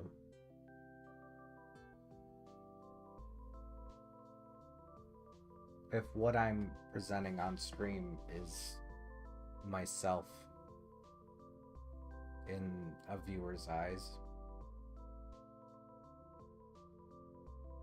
As far as I know, I'm trying to be as authentic as possible.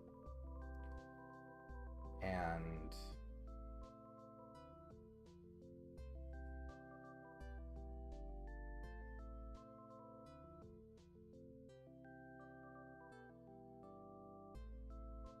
ultimately, I would like to inspire people to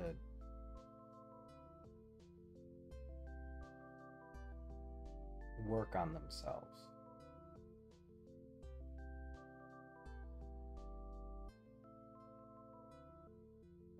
I know that I kind of stand out as an aberration.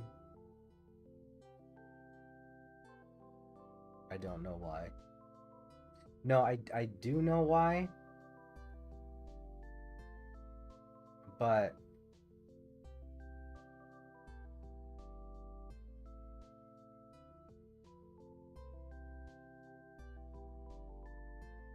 the trick is, I'm kind of a novelty in what I've had to deal with. That there's gonna be a time where the only thing that matters about me is my intelligence and what I know about technology back in my day. You know? Soon enough, people are going to copy what I do. Soon enough. A lot of people have been telling me that what I do is completely unique and not reproducible. And that is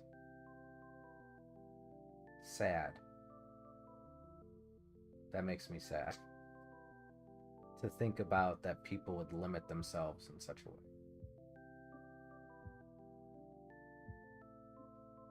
Because, you know, again, I see these TikTok kids just taking off with information in ways I've never seen anybody take off before. Like, if I am an aberration to you, you have no idea what's coming. Like, these internet denizen kids are fucking something else, dude.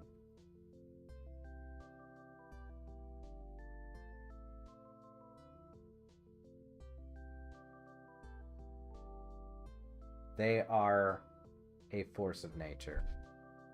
And, you know, there's gonna be a time where whatever I'm have to offer just won't be needed anymore.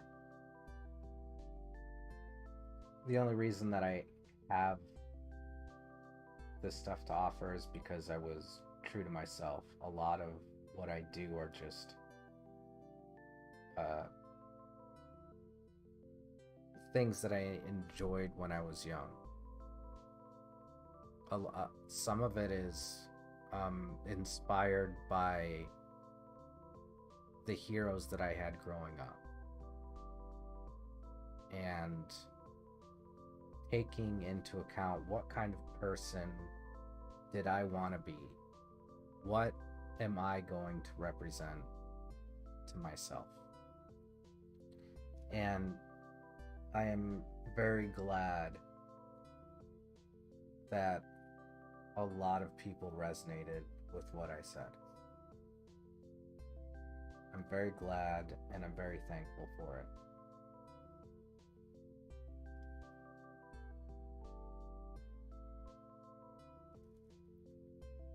But ultimately, I'm just a stepping stone, dude.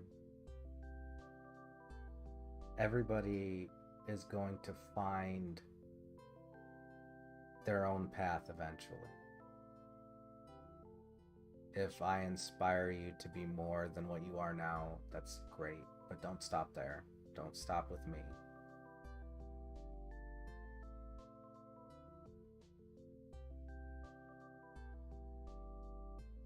There's so much more to learn. So many more people to take tips and information from and to learn from. And so many things that everybody can do if they just, pursued their passion a little bit. Keep it in mind. Because today, in this day and age, if you're passionate about something and you post it online, people are going to see it. I guarantee you they'll see it. And they're going to see how passionate you are about what you do. And they're going to take inspiration from that.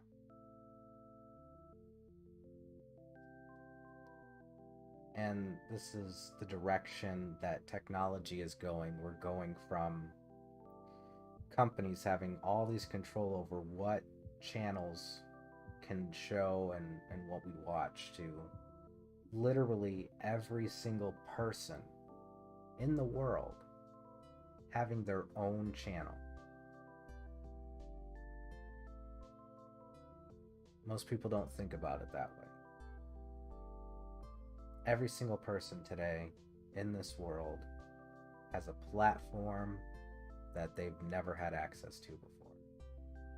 And a lot of people are trying to ride the algorithm in a specific way. They're trying to go viral. They're trying to make it big quick. That's not what people want from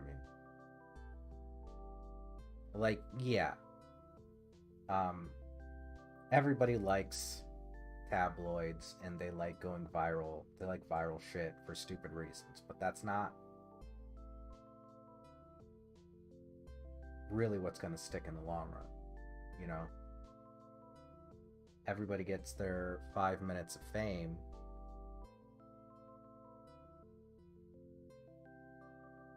but some things you just don't want to be famous for. Oh boy, I sure hope I'm not famous for anything I don't want to be famous for. There certainly is not enough content for that.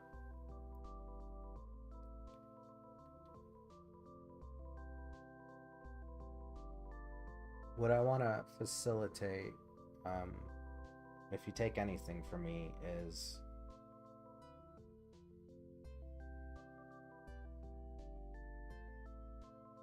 practice makes perfect, and everybody has their own channel now. That's the internet. Whatever you want to do, whatever you want to say, can be put on the internet.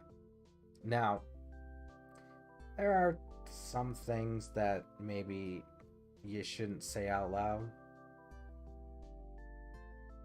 but no one's going to stop you.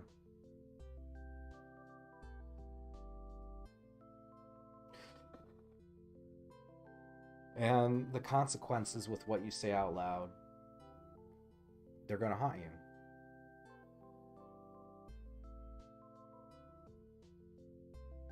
Until everybody gets on board with that's what the internet is.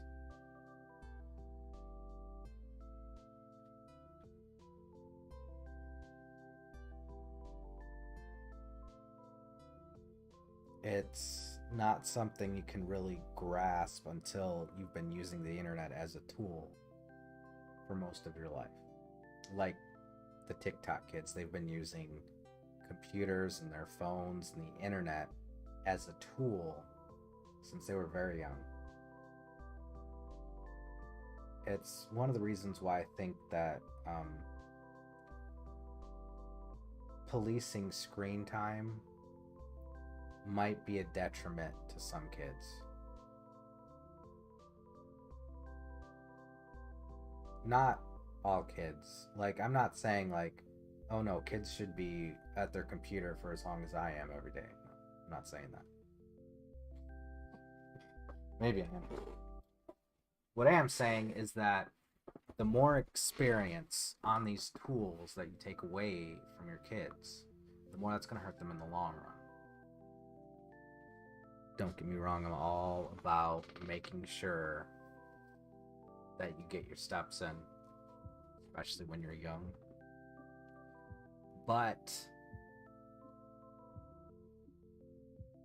there's not a single thing that anybody's going to do in the future that doesn't require this technology of some sort.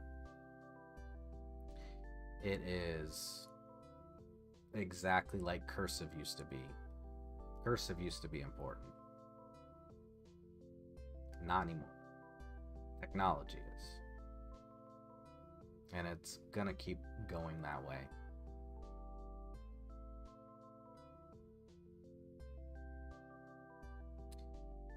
That's not where I wanted to end up on. What I did want to end up on is a concept that I pulled out of my ass yesterday called The Cult of You.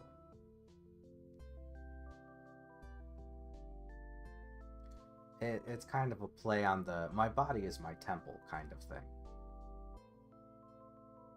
But instead of for physical health, it's for mental fitness.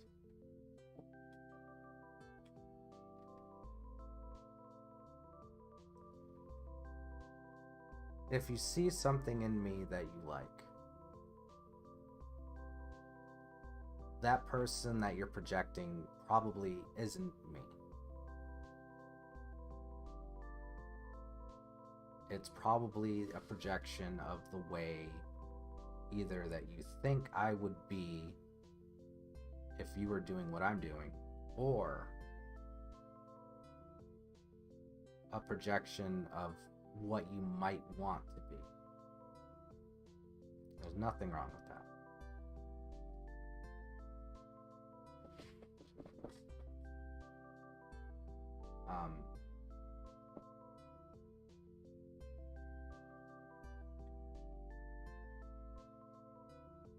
But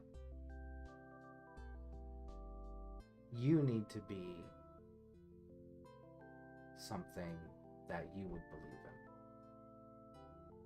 in. You need to find a way to get to your highest self.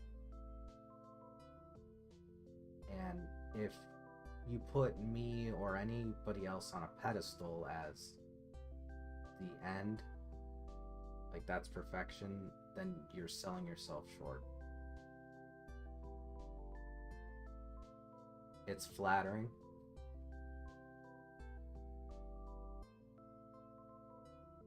But everybody has their own calling and their own destinies, right? Their own passions and their own wants and needs out of life. Don't get me wrong.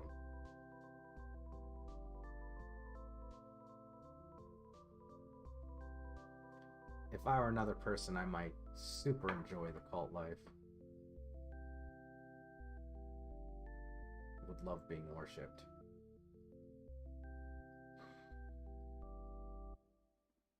But it's not really something that I want or need.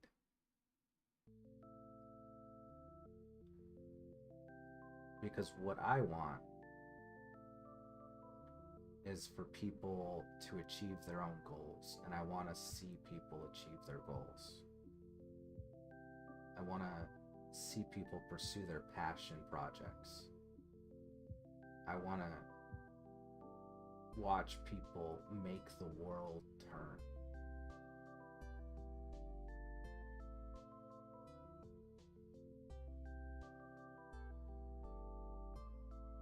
I don't know if that's exactly what I need, but it is something I want. So, I know that there might be some people, some passionate followers, and I really appreciate them.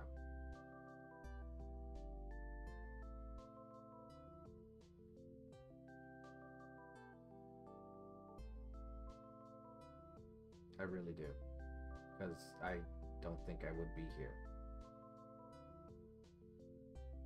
without them.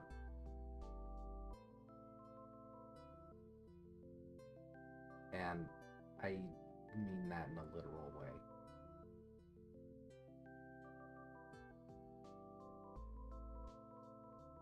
A literal way.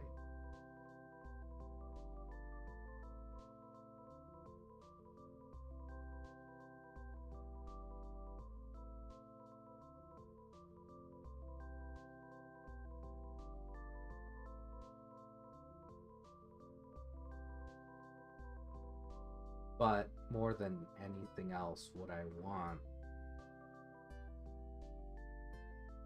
is whatever you've gotten from me. I don't know what it is. I don't know what you see in me.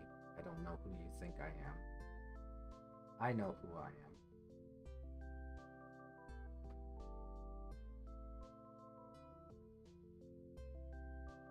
am. And it's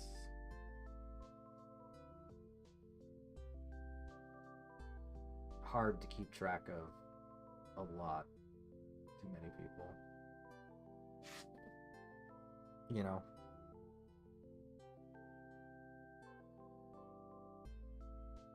But the things that really do make me happy, and I'm not gonna lie, it is going straight to my head, is seeing the things that I've inspired people to do, or the things I've inspired them to make, or the direction that the world has decided to start turning. That was amazing. But I'm just one voice. And I can only see things from my limited perspective.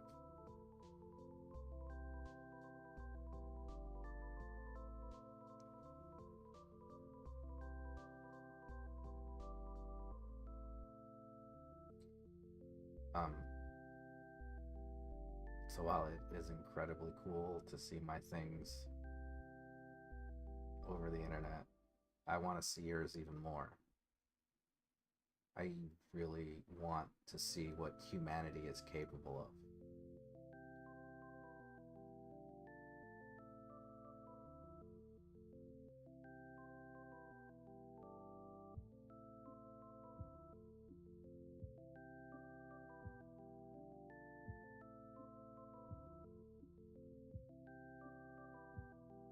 Mostly I just want to play video games. Not right now, of course.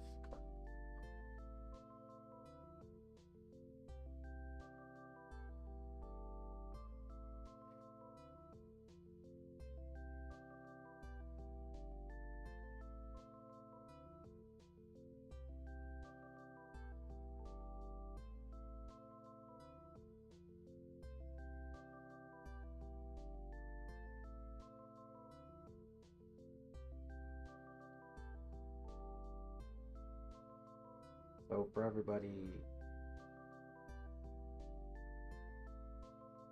that I've inspired, thank you from the bottom of my heart.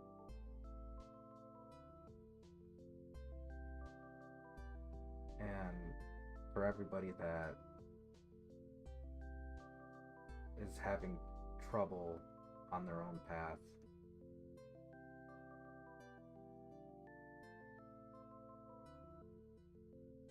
if nobody else does, I believe in you.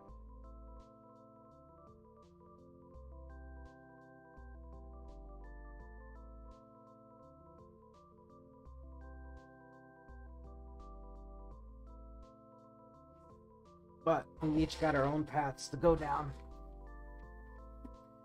At the end of it all, I hope we meet again.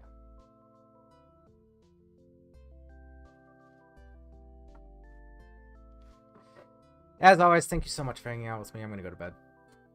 No, I'm gonna watch YouTube videos until for 6 hours. Then I'm gonna go to bed.